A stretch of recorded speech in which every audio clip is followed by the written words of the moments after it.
Welcome everyone to an edition of our celebration series of the passing of Title IX. Today, we are happy to have WPI's first female athletic director, Donna Harmon. Thank you for joining us today, Donna.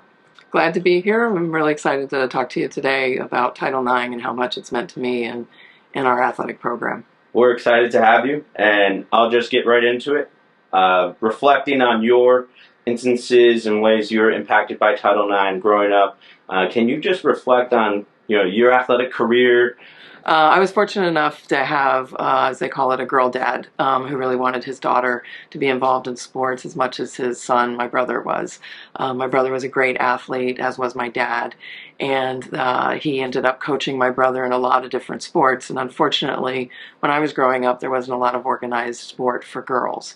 And so I was able to tag along and do different things and be a part of teams. And although I wasn't able to compete, I could do the practices and all of that. And so that was really the love of sport and wanting to be a part of it and knowing what it also did for me and helping with confidence and being able to develop resilience while also experiencing, defeat as well as winning through my brother and my dad, unfortunately, until I got older and was more in high school that organized sports were able to happen. And so, Title IX has been very impactful because I am a Title IX baby in that when I was coming of age was right when the sport landscape changed, that legislation really made a difference for people like me and everybody after me, for women in particular. And what that gave me was an opportunity to think differently about sport and consider it for a career. I was able to get my education paid for, which I'm not sure I would have had that opportunity had I not gotten my basketball scholarship, and had that opportunity also in high school to flourish, but then getting my basketball scholarship and being able to get the degree and move forward and then eventually have this career that I do in athletics. It's been life-changing for women, not just in sport, but particularly in sport. It's been life-changing for me and others that we finally got to see women role models, be our coaches and be our administrators, and seeing ourselves in those roles if we wanted them after our playing careers. And so that's what's been some really fortunate experiences for me, and along the way of some really supportive men who really wanted change and who also wanted the sport change for women in sports. So it started with my dad, and it was with my brother, and many of my male coaches, and many of the coaches I got to work with as an assistant, as well as when I got into this profession. But I also was fortunate that when I got into this profession of being an athletic administrator, I was able to work for some of the all-time great women that made the difference and made Title IX happen. And I was able to be mentored by some really strong and powerful women in athletic administration who helped mold me in my career. And I'm thankful for every day that I got that experience with them, along with the support of so many great men along the way. Kind of leading to the next question, with you coming to WPI as an athletic director, how did all of those experiences, all the people that you've got to work with, and all the coaches and mentors you've had, how did that translate to you and your administrative career, going from a collegiate student athlete to now being an administrator in other institutions, but also here at WPI? Yeah, so as a college student athlete, I had a fortunate experience in that as a women's basketball player, we were treated equally to the men. There was any disparities. We got as much as the men got. So I had that. I've been fortunate along the way that there's been athletic programs and people that really are committed to making sure there's equity. And it's not just between men and women, but equity. And so when my career started at Mount Holyoke and then eventually Wellesley, which are all women's institutions, most people think, oh, well, Title IX doesn't apply there, which is true. But the issues of equity do apply, in that every single student athlete needs to be valued and treated respectfully and doing the best that you can. It doesn't mean that the rowing athlete is treated exactly as the cross country, because the sports are different. You need a lot more equipment in rowing than you do in cross country, but you want to make sure that their experience is the best they can be and that everybody has the same experience, an equitable experience. And so that really helped me to understand that, when I came here and got this role, it was in very good shape. There was nothing that needed to be turned around.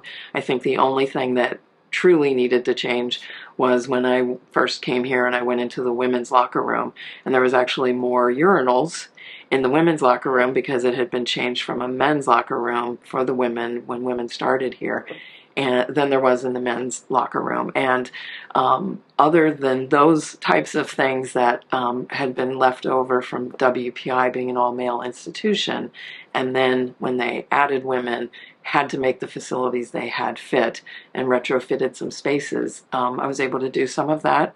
But also in my leadership and with my group, we really looked at how do we value everybody in the program, that our football student athletes are as valued as much as our swim, as well as cross country, as well as rowing, wrestling, etc., that everybody still has that great experience. And fortunate to have some amazing coaches here who were all on board with that, that certain groups weren't selfish and thinking they should have more, because either their program was better or they were male programs. It really was about how do we as a collective be better for everybody.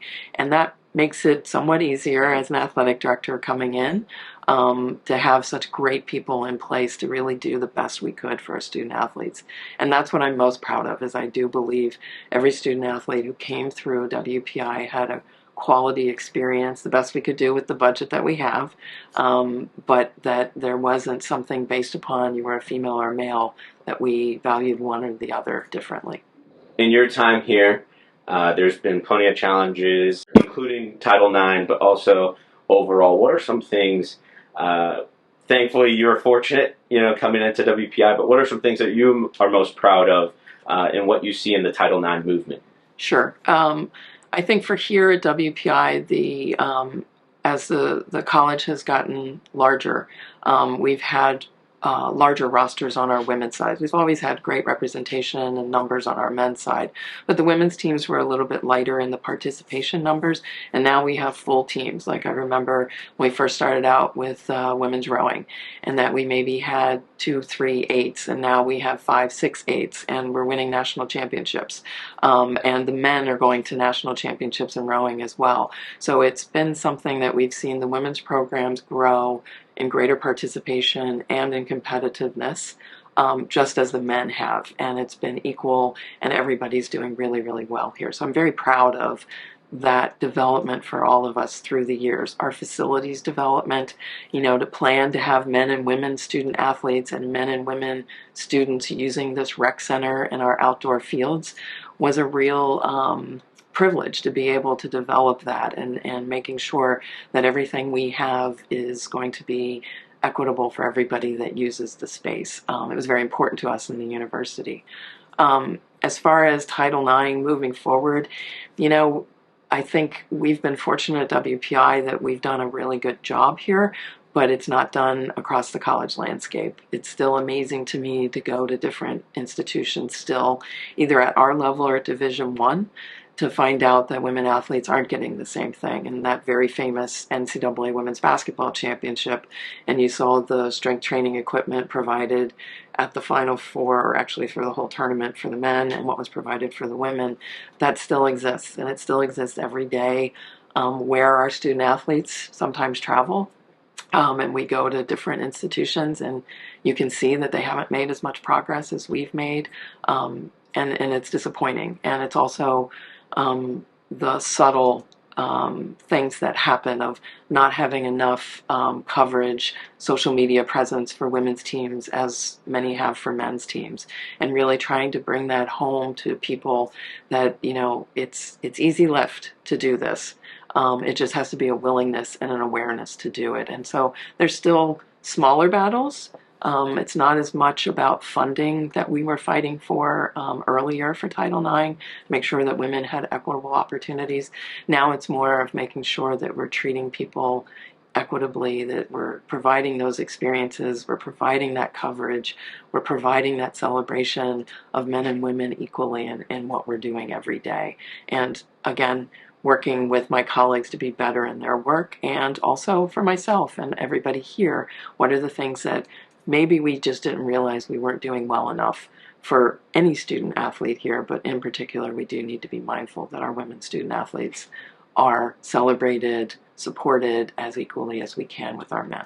We're very lucky with the conference that we're in, being a Ncaa in the 25-year anniversary this year. Can you just quickly dive into the importance and significance going from the new 8 to now the new Mac, and so on, being to where we are today? Yeah, so I'm one of the few that has almost been through the entire progression of our conference. So it started off as the new 6, and it was just women. It was a women's athletic conference, which was novel at the time. Men's athletic conferences had been in existence for years, and women's sports programs had stayed pretty much independent and would schedule each other. And then there was a group of 6 schools that got together and like, this is our conference. And then that expanded 2 more to the new 8.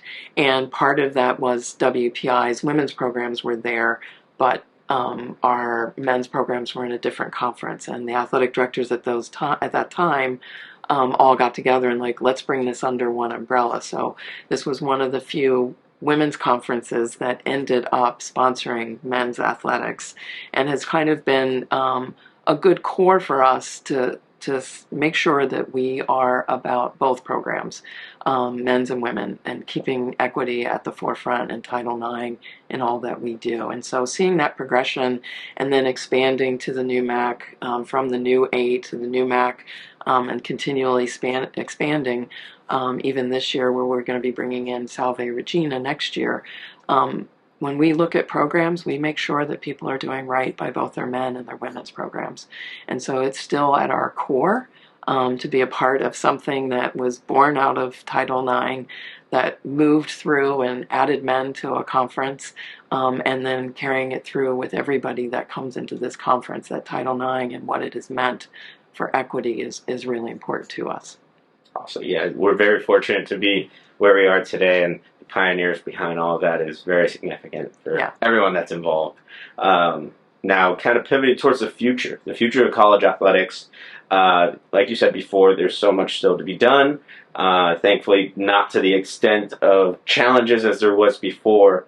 But if you could give some advice to current student athletes that are looking into administration or just their experience as a student athlete, how to hold themselves to what standards, what advice can you give? Sure. A great question. I think I know when I was a student athlete, I didn't realize all the battles that were fought before to get the opportunities that I had. And so I think a lot of our student athletes, women in particular, may not know the history of where they are now. And that's a great thing too, because now they've had great youth leagues, they've had great coaches, and they've had good experiences and quality experiences, and they haven't felt necessarily the deficits that prior generations have felt. But it doesn't mean that we don't have to be diligent, and it doesn't mean that we don't have to keep an eye on things, because again, subtle things happen, but also there can be some very overt things that are still happening within college athletics that we all know it's not right. And it's not right based upon male or female. It's just not right that a student athlete has a different or a lesser experience than another student athlete. And I think that's how we need to move going forward. And the advice I would give is to make sure that we're protecting, yes, women, but also what does that experience need to be for every student athlete, every coach, and every administrator, that they are valued, respected for who they are and what they bring to the table, versus changing it because their gender, their race, their ethnicity. And I think that's where we have to be diligent moving forward. And then other advice that I would give, this is a great profession. It's wonderful to be around student athletes and coaches and administrators who are so passionate about what they do every day, that this does make a difference in people's lives. It can change how you look at yourself, how you interact with others, how you learn to be better in moments that didn't go the way you wanted them. And it's not always about the winning and losing. It's about the journey and the process of how you got better. Firm believer in what that power of athletics can give to people, and that's why I think it's one of the greatest professions. I used to be in a different profession. I was in banking and auditing, And I can tell you every day that I've been in this profession, I've loved every minute of it. It's been hard. It's been difficult at times. It's been heartbreaking at times. But it's also knowing that making a difference through the work that we do that is important, and in valuing individuals, whether they're a student athlete, coach, or an administrator, is something that you don't get very much in very many professions, that you get to touch different levels of people in their progression of their lives. And so that's what makes this profession really special, and something that I highly recommend people get into. Awesome. And just hearing you say that kind of makes me get all eager and inspired. So thank you for sharing that. I definitely appreciate that as a young professional myself. Now I kind of want to throw a little extra into our interview today. Sure. Can you discuss the paddle that our viewers might see in the background here? Yeah, so this paddle was something one of my mentors gave, and it's one from 1975, the AIAW convention. So for those that may not be aware, before the NCAA had women in athletics, college athletics sponsored it, there was an organization, the AIAW, the Association of Intercollegiate Athletics for Women. And what they did is they organized college athletics, and there was some very amazing women involved in that, and some of those have been my mentors when I first got started in the profession. And this was an actual voting paddle at their convention. And this is something that just was given to me by one of my mentors, who actually, both of my mentors have received Lifetime Achievement Awards and National Hall of Fames. And she sent this to me with a note saying, we need you to carry on what the spirit of what the AIAW was at the time for women. And so I take that charge very seriously, and I'm very honored to have something like this, the legacy that they have left for me, as something that's important for me to leave behind as well. And so thanks for calling that out, because it is something very special to me and endearing to me. Awesome. Thank you for sharing that. I appreciate that. Yeah. Well, thank you, Donna. Yep. Thank you once again for joining us in our celebration of the 50th anniversary of Title IX. And thank you for taking the time and what you do for WPI athletics and the WPI community. Thank you. Appreciate this opportunity.